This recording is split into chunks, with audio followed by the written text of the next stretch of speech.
Oke, selamat datang lagi di sesi deep dive kita. Ya. Hari ini kita mau coba bedah intisari dari sebuah ringkasan buku, judulnya Ensiklopedia Manajemen Hati Jilid 2. Menarik. Karya Syekh At-Tuwaijiri ya. Betul, kita fokus ke bagian fikih ibadahnya nih. Gimana sih caranya menurut sumber ini kita bisa ngelola hati pas lagi ibadah? Oke. Manajemen hati dalam ibadah. Iya, jadi misinya yaitu kita gali konsep-konsep kuncinya biar Anda juga paham gimana sih cara nata hati biar lebih dekat sama Allah. Jadi nggak cuma soal gerakan atau ucapan ya. Nggak cuma itu, ini tuh lebih ke dalamnya, ke hati kita. Sumber ini ngasih panduan soal amalan hati sama tindakan lahiriah juga sih. Berarti lengkap ya, luar dalam. Bisa dibilang gitu. Intinya sih, ibadah itu luas banget, nyangkut seluruh hidup kita, dan semua itu digerakin dari kondisi hati. Oke, siap. Mulai dari mana nih kita? Kita mulai dari yang paling dasar dulu deh. Apa sih sebenarnya hakikat ibadah itu? Ya, definisinya dulu ya. Nah, ternyata cakupannya luas banget, kata sumber ini. Ibadah itu semua hal yang Allah suka dan ridhoi. Semua ya, berarti nggak terbatas ritual aja. Iya, semua. Mau ucapan, perbuatan, yang kelihatan atau yang tersembunyi di hati. Bahkan tujuan kita diciptain kan buat ibadah. Benar, ayatnya jelas ya soal itu. Jadi ini lebih dari sekedar sholat, puasa, tapi juga niat Anda, cara Anda ngobrol sama orang, itu semua bisa jadi ibadah. Nah, yang ditekankan di sini juga keseimbangan penting antara cinta sama takut ke Allah. Oh iya, gimana tuh? Cinta itu jadi kayak dorongan buat taat, tapi rasa takut itu jadi remnya, biar nggak ngelanggar aturan. Jadi dua-duanya perlu ya? Perlu banget. Bahkan disebut kebutuhan kita sama panduan agama itu lebih penting dari makan minum loh. Wah, segitunya ya? Iya, karena kalau lalai ya, bisa rusak diri kita, bahkan lingkungan sekitar. Oke, paham. Nah, kalau hati jadi pusatnya, gimana kondisi hati kita menurut buku ini? Nah, ini dibagi 3 nih. 3 ya, apa aja tuh? Ada hati yang sehat, disebutnya kolbun salim. Terus ada yang sakit, kolbun marid. Sama yang mati, kolbun mayit. Bedanya gimana tuh antara ketiganya? Kalau hati sehat, ya dia senengnya taat, benci sama maksiat. Normal gitu. Idealnya ya? Idealnya. Nah, kalau hati sakit, ini yang mulai ada penyakitnya. Kayak ria, pamer, terus iri, dengki, sombong, gitu-gitu. Wah, penyakit-penyakit bahaya ini ya? Banget. Nah, yang paling parah itu hati mati. Ini udah dikuasai nafsu, udah nggak kenal Tuhannya lagi. Astagfirullah, kok bisa sampai mati gitu hatinya? Apa penyebabnya? Disebutin juga tuh penyebabnya. Macem-macem sih. Kayak terlalu cinta dunia, terus lalai ingat Allah, salah gaul juga bisa. Pergaulan ngaruh banget ya? Ngaruh. Terus, kebiasaan ngelakuin maksiat, lama-lama hati jadi keras. Terus, berpaling dari zikir, nggak mau ingat Allah. Jadi banyak faktor ya ternyata. Iya, ini nunjukin banget betapa pentingnya kita jaga pusat kendali ini. Kalau hati udah mati, ya udah.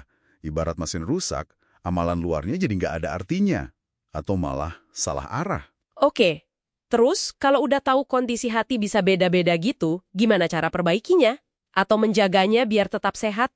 Nah, disitulah masuk konsep jalan menuju Allah atau suluk. Suluk ya? Gimana tuh konsepnya? Ada 3 pilar utama katanya. Cinta, itu jadi penggerak utama. Takut, itu jadi pagar biar nggak nyasar. Sama harapan, nah ini yang jadi pemandu arahnya.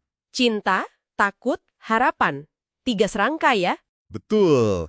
Dan yang menarik, perjalanan ini nggak digambarin gampang. Justru, pasti ada ujian dan cobaan. Oh, jadi ujian itu bagian dari prosesnya. Iya, justru itu cara Allah buat nyaring mana iman yang beneran tulus, mana yang cuma di mulut aja. Gitu. Masuk akal. Buat nyampe ke surga batin itu, ya perlu sungguh-sungguh, perlu lawan hawa nafsu, perlu sabar banget. Jadi, ya ini pertanyaan buat Anda juga. Seberapa siap nih ngadepin ujian di jalan iman? Refleksi bagus tuh.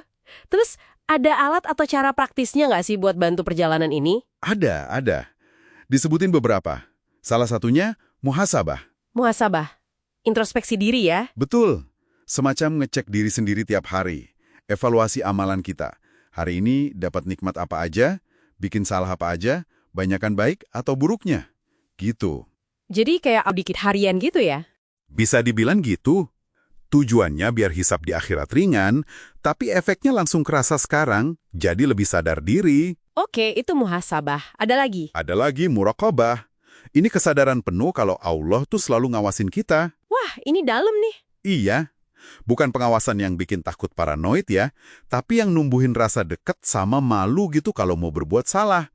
Kan diliatin terus sama yang maha melihat. Jadi kayak ada CCTV ilahi gitu ya, tapi yang positif efeknya. Nah, bisa jadi gitu analoginya.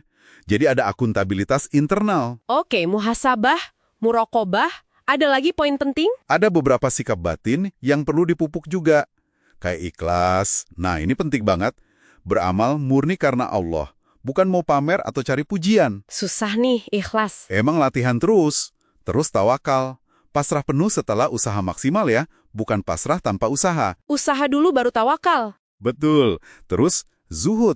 Ini bukan berarti miskin ya. Tapi ngelihat dunia itu cuma sarana bukan tujuan akhir. Oke. Apalagi? Kesabaran. Ini juga luas nih. Sabar dalam taat, sabar jauhi maksiat, sabar hadapi ujian. Tiga-tiganya perlu sabar. Sabar itu kunci ya? Kunci banget. Terakhir, syukur. Ngerasa cukup dan berterima kasih atas semua nikmat, sekecil apapun itu. Lengkap banget ya toolkitnya. Ikhlas, tawakal, zuhud, sabar, syukur. Iya. Jadi kalau dirangkai semua, ini kayak sebuah sistem manajemen hati yang komplit. Gimana tuh ngerangkainya? Ya, mulai dari bersihin hati dari penyakitnya. Terus dikuatin pakai muraqabah sama muhasabah rutin.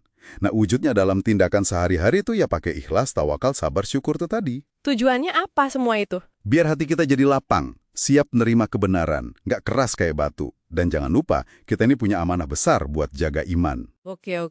Jadi kesimpulan dari deep dive kita kali ini, kalau dari ringkasan ini ya, ibadah itu holistik banget.